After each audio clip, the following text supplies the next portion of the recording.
Hello, dear students. So, hope you all are good.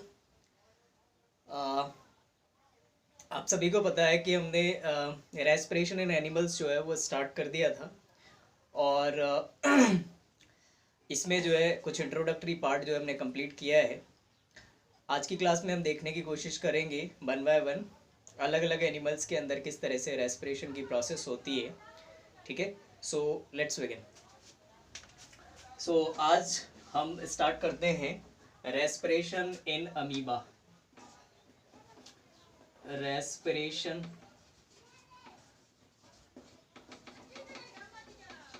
Respiration in amoeba. ठीक है, सो amoeba के अंदर किस तरह से रेस्पिरेशन होता है इसको देखने की हम कोशिश करते हैं। ठीक है, सबसे पहले हम देख लेते हैं कि अमीबा जो है उसका स्ट्रक्चर कैसा होता है, ये कहाँ पर जो है हमें मिलता है। ठीक है, so if we draw the pond like structure, so here it is water,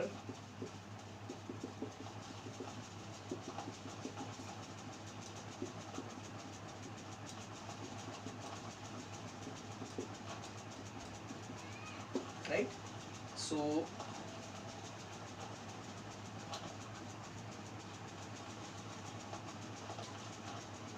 कुछ भी इस तरह का स्ट्रक्चर हो सकता है, कोई डेफिनेट शेप नहीं होता है अमीबा का।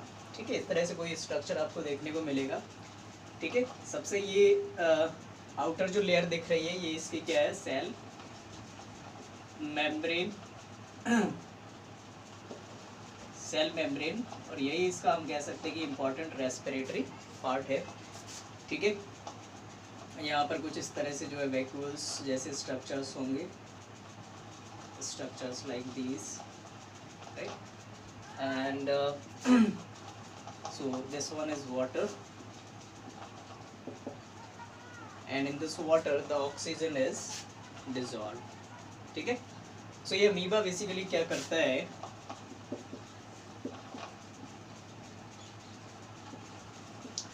ठीक है, ये क्या करता है कि जो डिजॉल्व ऑक्सीजन होती है, इस डिजॉल्व ऑक्सीजन को क्या करेगा, सिंपली जो एक हम कह सकते हैं इसकी जो सेल मेम्ब्रेन है उसकी हेल्प से जो है ये हम कह सकते हैं कि इस ऑक्सीजन को इनटेक करेगा just by the process of diffusion. So oxygen को डिफ्यूजन करेगा। ठीक है, डिफ्यूजन करने के बाद जो है इसके अंदर रेस्पिरेशन होगा। सो रेस्पिरेशन की प्रोसेस होगी। रेस्पिरेशन की प्रोसेस से जो है इसको क्या मिल जाएगी, एक तो इसको जो है एनर्जी रिलीज हो जाएगी, और वो एनर्जी जो है क्या होगी, इसके सभी सेल्स तक जो है हम कह सकते हैं कि डिस्ट्रीब्यूट हो जाएगी। ठीक है, और बाकी जो है इस प्रोसेस में जो है कार्बन डाइऑक्साइड जो है वो प्रोड्यूस होगी। तो ये कार्बन डाइऑक्साइड जो है हम कह सकते हैं कि this carbon dioxide will be diffused out. So carbon dioxide diffused out. ठीक है, सो ऑक्सीजन क्या होगा, diffuse in, oxygen diffuse in. ठीक है, oxygen diffuse in by the cell membrane. After that the respiration will take place inside its body, energy will release, and finally the carbon dioxide gas will produce, which will finally excreted out or the diffused out simply in the water, right? So ये बहुत ही simple सी एक process होती है। आप चाहे तो इसको अपने तरीके से नोट भी कर सकते हैं, इसमें पॉइंट्स आप क्या मेंशन कर सकते हैं। अमीबा जो होता है एक हम कह सकते हैं कि यूनिसेल्यूलर ऑर्गेनिज्म है।